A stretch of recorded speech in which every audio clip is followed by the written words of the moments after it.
Okay, so now we're going to look at the new English GCSE paper and the mark scheme for the specimen material that AQA have put out. If you want to know where to get any of this stuff, then you can just go to aqa.org.uk and they've got all the resources there for you to actually download and test yourself on. So the main difference in the exam, it's one exam and it's 2 hours long. There's no poetry anymore, and the idea of writing in a certain style has gone as well. All of your writing skills will be assessed almost at any point. You need to know that there are 2 sections. There are 40 marks in section A and 40 marks for section B. In section A, you're being tested moreover on your reading ability, and in section B, you're being tested moreover on your writing ability. And you're advised to spend 1 hour on each, including the reading. So what we need to do then is look over what exactly we're being tested on. So in the reading, you're being tested on your ability to read and understand a text, to pick out the right material, to collect different parts of material and make a comparison and cross-reference between the different materials as appropriate, etc. So that basically means you can say A has this and then B has that, and then there's a difference. You're also being asked to explain and evaluate how writers might use certain words, grammar, structure, and presentational features to affect and engage and influence the reader. Okay, so basically to explain it, say they've done this, and evaluate it is basically say how well it is, or this is a stronger point, or this is more subtle, etc. And supporting the comment with textual references. So basically anything you say, you have to give a detailed background from where you're actually getting it from. So that's for the reading part. For section B, what you have to do is basically communicate clearly and effectively, so the examiner has to be able to understand what you're saying. You have to be able to write in different forms, so you may include bullet points at certain points, or you may use quotations at certain points, etc. You have to be able to use the right kind of vocabulary appropriate to the task and engage the reader. You also have to be able to organize information in a structured and sequenced way with different length paragraphs throughout your text, and use different linguistic and structural features such as using short sentences, or using colon, or using a particular word or word play to make to support cohesion and overall coherence. So again, it has to make sense. You also have to use a range of sentence structures for clarity, purpose and effect, with accurate punctuation and spelling. So you have to be able to spell properly and use maybe 5 or 6 different pieces of punctuation, as well as 2 or 3 different types of sentence structure. So that's what's being assessed, and you see it there, so you know exactly what you have to do for each question. We'll go through both left and right, and on the left we'll go through the paper and we'll see what's actually being assessed there. So if we bear this top one in mind, reading the text, if we scroll down here, we'll look at question 1, and question 1 says in the mark scheme, this is testing your AO2. So your AO2 is being able to read and understand. And the question is, what do you learn from Yan Moi's newspaper article? Now, obviously, you have to know this part. What do you learn, and what has he been doing? So basically, in the article that you'll be reading, you'll be picking out what from both, and obviously you'll be supporting it with detail. Now, to get full marks for a question like this, you have to give full detailed evidence to show that it's understood. So for this, maybe 5 points. You have to engage with the text and interpret information in a perceptive way. So you have to read what's there and also read between the lines. And something might not be very obvious on first reading, but maybe reading it again makes it a little more clearer, and that's what you have to get across. You have to offer everything with relevant and appropriate quotations. Appropriate basically means you just pick out the right amount, so you can't just quote 2 lines or maybe quote the whole article and expect to get marks, because you have to give just the right amount. You have to it has to be a detailed understanding that you're actually putting across, and it makes perceptive connections between events, people and ideas in the text. What that basically means, part of the perceptive part, is that basically you are seeing things that are worthy of higher marks. It's not just the obvious which you're commenting on, and that's what will get you 7 to 8 marks, as this is out of a 8-mark question. So that's an example of that. If we move on then and we look at this one here, so now we're looking at AO23. So again, we scroll back up and we know that 3 is looking at either language or presentational device. devices and explaining and evaluating them. So here, how do the headline and the whole picture add to the effectiveness of the text? So your key words there are how they do it and how they add to effectiveness.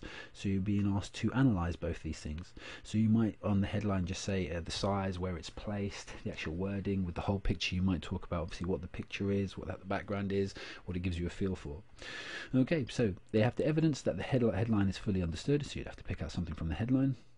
You have to give a detailed interpretation and comment on the appropriateness. So what a detailed interpretation and comment is like, why does this headline fit the right thing? So if I give you that famous Sun headline after Roman Abramovich bought Chelsea, just the back said Chelsea, and the S was in a dollar sign, and that was all the headline was, and it's considered a very good headline because if we were to interpret it, the dollar sign there represents money. The Chelsea, the SKI at the end rather than the Chelsea, was indicative of Russian influence, and also the play on word obviously on the original, the name of the the name of the actual club itself. So that would be an interpretation with an appropriate comment, etc. You need to give a detailed explanation offered of what the picture shows. So for example, if there was a person carrying a bag and then looking down, maybe that's something to do with an article on refugees, so it kind of shows obviously the mood that the people are in. Obviously they're taking all this stuff with them, etc. Obviously you can have a look at what the caption says, and you have to be able to link the elements of the picture to the text. So what from the text is being supported by items from the picture, or vice versa. So the picture helps us understand the text by, and the text helps us understand the picture by, etc, etc, etc. But the way you want to look at it first is going from the picture to the text, and again that would get you the whole marks. Remember that the examiner, when they're actually looking through this, they would have to mark you, they have to read the whole thing. So even if you think you haven't put something in the right place at the beginning, make sure you get it at the end. You might not get full marks for having brilliant organization, but they'll still have to give you the marks if you've put the items down there. So make sure that you approach that in a confident manner. Okay, so we're looking now at 3, and we know that here again we're being assessed on the AO2-1 for English. So basically we're being marked again on our ability to actually understand. So the question is, what are some of the thoughts and feelings Mansour has during the journey? So the thoughts and feelings that he has during the journey. Now that's important because he might actually talk about how he felt before, when he was a child, and some people actually put down the wrong thing. That question's in there specifically to almost trick you. It wants to make sure that you've read the full question. Sometimes people just read here, what are the thoughts and feelings of Mansour, stop, and then if the opening of this has a long description of what his feelings towards his father was like, which has nothing to do with the journey, students who put that in will not be getting comments. You have to make sure that you're picking out from the right part of the text that they're asking about. So in this place, wherever he's talking about the journey or is going through the journey, that's what you're going to pick out because of this keyword during.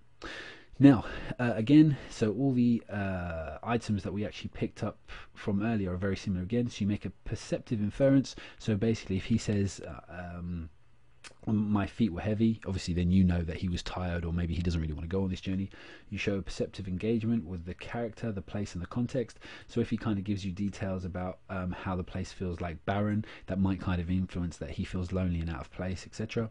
He employs appropriate quotes to support, so again you have to pick out the right quotations to be able to show where you've come to your conclusions from. And also focusing on thoughts and feelings expressed in the text with detailed perceptive comments.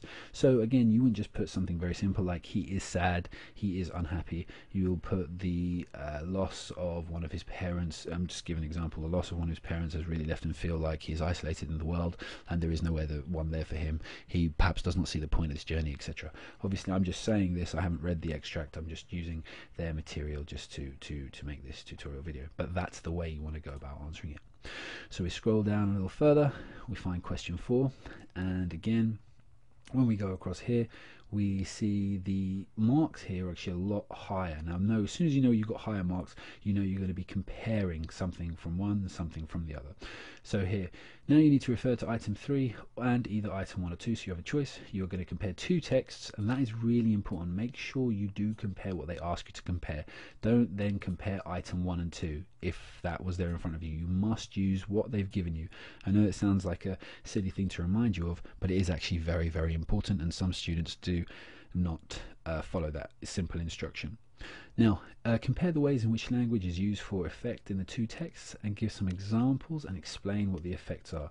Okay, so comparing, you're going to say how things are similar and different. Giving examples and explaining what the effects are, it's basically you have to pick out several from each and then explain what the item being done is. So for example, if they both use simile, but one is being used to show kind of give a happy feel, that's one thing, and if one's a simile being used to show a sad thing, then that could be obviously there's a similarity and a difference there at the same time.